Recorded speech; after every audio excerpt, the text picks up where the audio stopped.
தாவேகா கட்சிக்கு வந்து முற்றுப்புள்ளியா நம்ம நாக்கு இருக்குல்ல, நாக்கு வாய் திமுக மிரட்டி தான் வந்து ரஜினிகாந்த் உங்க கட்சியில் என்ன பொறுப்பு கொடுக்கணும் அதான் செய்யணும்.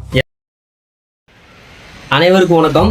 செய்வது துணிந்து செய் சேனலுக்கு வந்து உங்க எல்லாத்தையும் அன்போட வரவேற்கிறேன். இன்னைக்கு சமூக வலைதளம் பேசும் பொருளா மாறிக்கிறான்னு பாத்தீங்கன்னா, தாவேகா கட்சியை சேர்ந்த ஆதவ திரு ரஜினிகாந்த் அவர்களை பத்தி ஒரு விமர்சனம் வச்சிருக்காரு.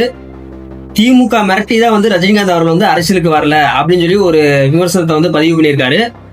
அதுக்கு வந்து சமூக வலைதளம் வந்து பல பேர் ரஜினிகாந்த் அவர்களுக்கு வந்து சப்போர்ட் பண்ணி பல கருத்துக்களை வந்து சமூக ஊடகங்களை வந்து தெரிவிச்சிருக்காங்க.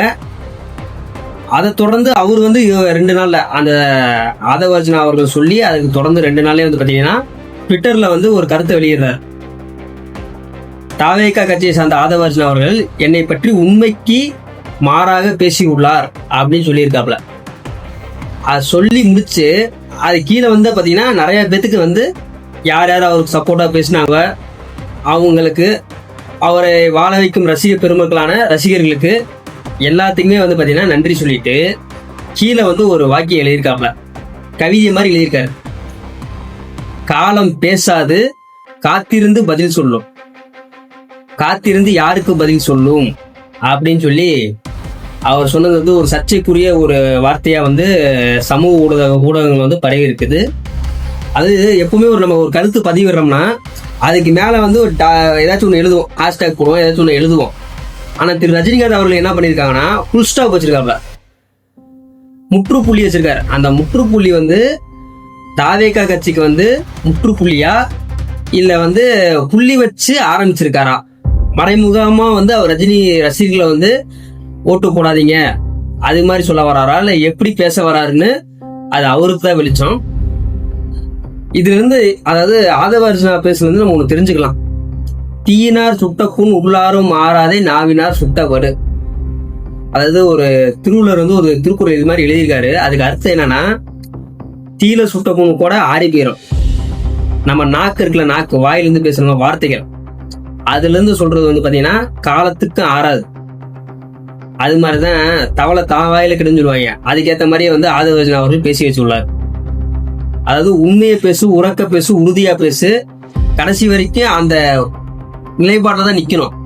நீங்க பேசும்போது உண்மைனா அப்புறம் என்னத்துக்கு நீங்க இன்னைக்கு வந்து மன்னிப்பு கேட்டீங்க அவருக்கு? இல்ல நீங்க பயந்தீங்க, நீங்க உண்மையாலே திமுக மிரட்டி பயந்துட்டீங்க அப்படின்னு சொல்லி நீங்க மறுபடியும் பேசிக்கலாம்ல. ஏன் பேசல? ஏன்னா நீங்க சொன்னது உண்மைக்கு புறம்பானது. ரஜினிகாந்த் அவர்கள் யாருன்னு 1996 உலகமே அறிஞ்சிருக்கோம். ஜெயலலிதா அம்மையார் வந்து சர்வதிகார ஆட்சி நடத்திருந்தாங்க. அப்பயே வந்து பாத்தீங்கன்னா உலகமே வந்து பாத்தீங்கன்னா அவங்களுக்கு பயந்துருந்துச்சு. அவர் ஒருத்தர் பிரஸ் மீட் போடுறாப்ல, எல்லா மைக்கையும் குறைச்சு பிரஸ் மீட் போடுறாப்ல. அது என்ன சொல்றாருன்னா,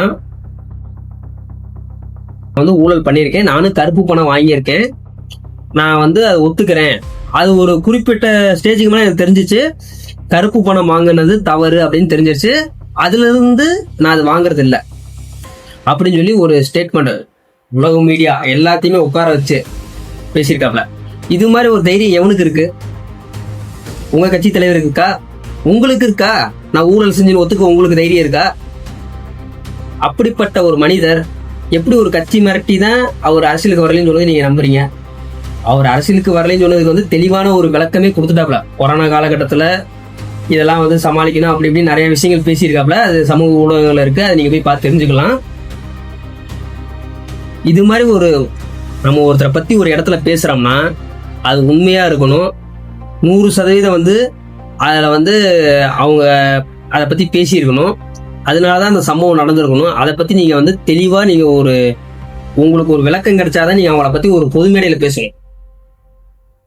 உங்களுக்கு மைக்கு கிடைச்சிருச்சு நீங்க வந்து என்ன வேணாலும் கவிதை பாட்டு பாடுறது அதெல்லாம் ஆரம்பிச்சிடக்கூடாது. உங்களுக்கு வந்து உங்க கட்சியில் என்ன பொறுப்பு அதான் செய்யணும். எல்லா கட்சியும் வந்து வம்புக்கு இழுக்கிறது உங்க வேலை கிடையாது.